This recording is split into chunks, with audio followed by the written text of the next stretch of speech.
Okay, we're back with number 7 on the practice exam. It's asking us to find the Fourier coefficients of the periodic signal x of t is equal to 1 plus cosine t times sine 2t. So the first thing we're going to do is find the fundamental period. And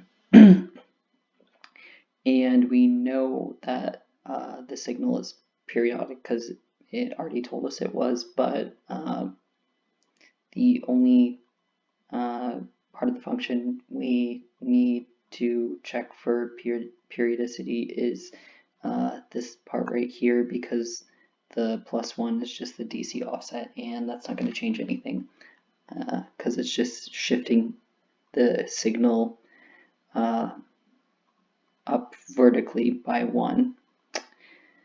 Okay, so cosine of t, that the fundamental period for cosine of t, we'll call that t1, is just going to be 2 pi, because cosine of t plus 2 pi is equal to cosine t. You can write that out and prove that with the trigonometric identity analytically, or you could just put it in your calculator if you're not convinced that that's true, but it is definitely true. So sine 2t is going to be periodic with t, with fundamental period t2 equal to pi, and that's because I can write it like this.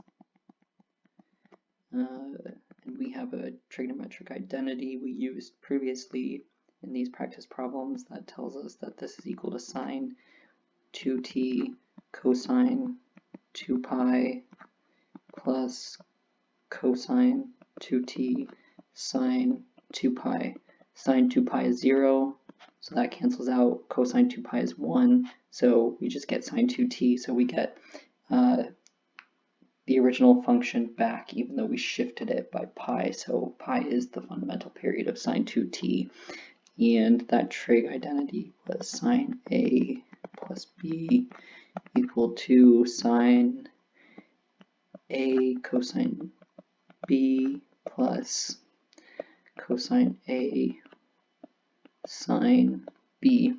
If you don't know this identity by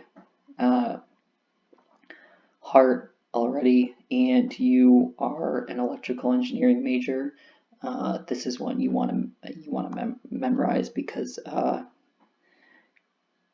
it's going to come up over and over, and it's usually the key to being able to solve some kind of complicated integral or something along those lines. So now we want to find the fundamental period for the function x of t. So the fundamental period for x of t is going to be the smallest period that x of t repeats itself. So sine 2t repeats itself every pi value, and cosine t repeats itself every 2 pi. So the fundamental period for x of t is just the lowest common multiple, and that's just going to be t naught equals 2 pi. Okay, so now we want to find the fundamental frequency omega naught, and we know that omega naught is equal to 2 pi divided by t naught, and this is just how angular frequency is defined. So omega naught is equal to 2 pi divided by 2 pi equal to 1. Okay, so keep this in the back of your mind. So we can write x of t is equal to 1 plus cosine t sine 2t.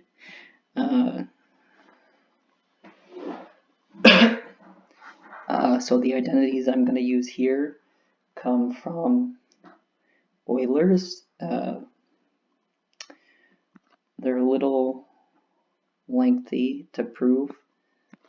If you want to prove that, go for it, but you could just write them down on your cheat sheet. So e minus e to the jt plus e to the minus jt divided by 2 is equal to cosine t. And e to the jt minus e to the minus jt divided by 2j equals sine t. Okay, so we can use this. X of t equals 1 plus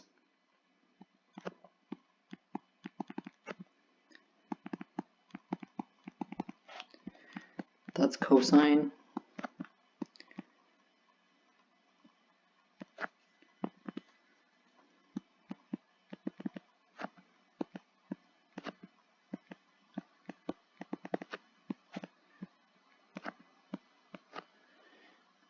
that's sine 2t.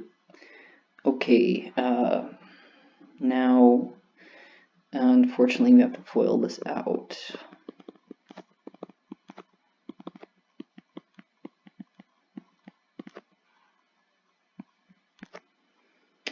Okay, so ejt times ej2t is just equal to ejt plus ejt. It's equal to this. Let me write it just to be clear. ejt times ej2t is equal to ej t plus 2t. This is a property of exponents. You should know it. So now we get ej times negative e minus j2t. So we get minus 1 e jt minus 2t. Okay. And just like the other ones, we can write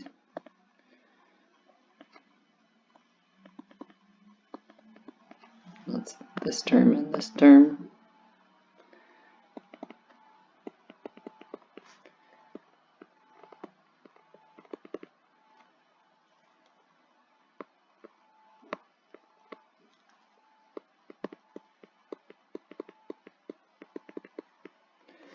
Okay, now we can simplify this.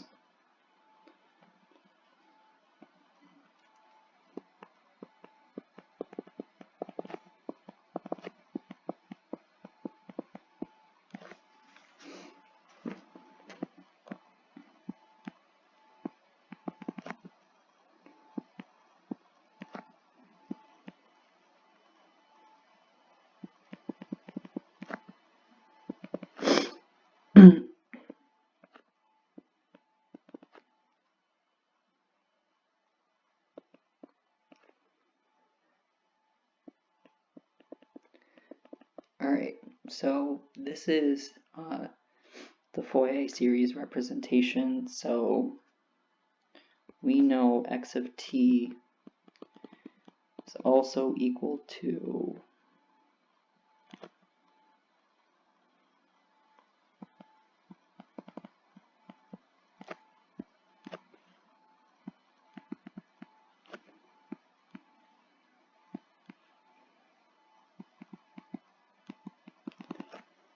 and we know omega naught is equal to 1.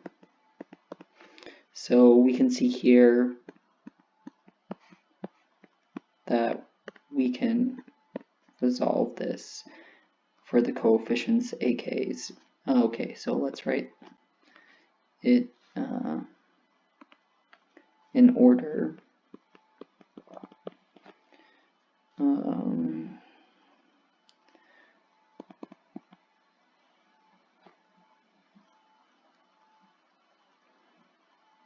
Okay, so if we look here, omega naught is 1, and we're iterating with the dummy variable k. So we can see e j minus t is going to correspond to k equals minus 1, and Fourier coefficient for that is going to be minus 1 j over 4, and then we're multiplied by the exponential, which is jt. Okay. But actually that's not as far as we go down. We have a negative 3 power. So in the same vein, we see here k equals minus 3, and the Fourier coefficient for that is minus 1 over j4.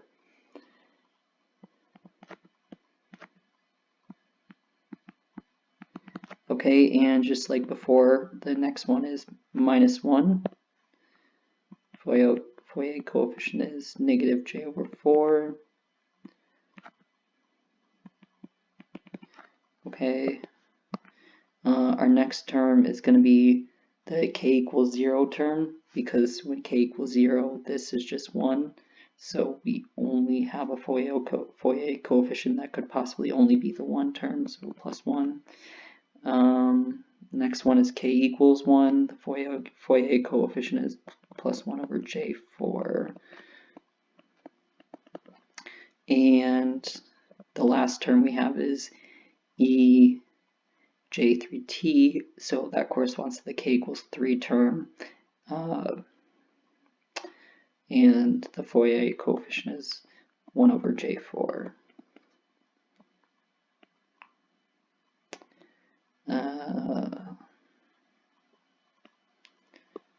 Okay, so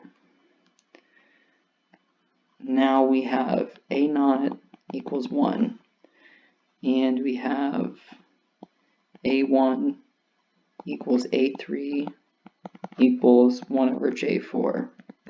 Then we have a minus 1 equals a minus 3 equals minus 1 over j4, and these are the Fourier coefficients where we're stepping through k. So this might seem a little magical if this is the first time you've seen something similar to this, because you're probably thinking that we didn't use the definition of the Fourier series, and we didn't directly, but you see when we used the identity for cosine t and sine t up here, we got something that was a summation of exponentials, and the Fourier series is a summation of exponentials. And one of the properties of the Fourier series is that it's unique. So the fact that x of t was a summation of exponentials means that it must be the Fourier series representation. And that's why we found out omega naught from the start, because we needed to find out omega naught to be able to identify what k value, this k value, we were at in each exponential term, and in that way we could identify the Fourier coefficients and just exactly what Fourier coefficients they were. So that's number 7. Definitely work through it again yourself, because you don't want to have to improvise this on the test. So you will see something similar to this. Okay, we'll be back with number 8.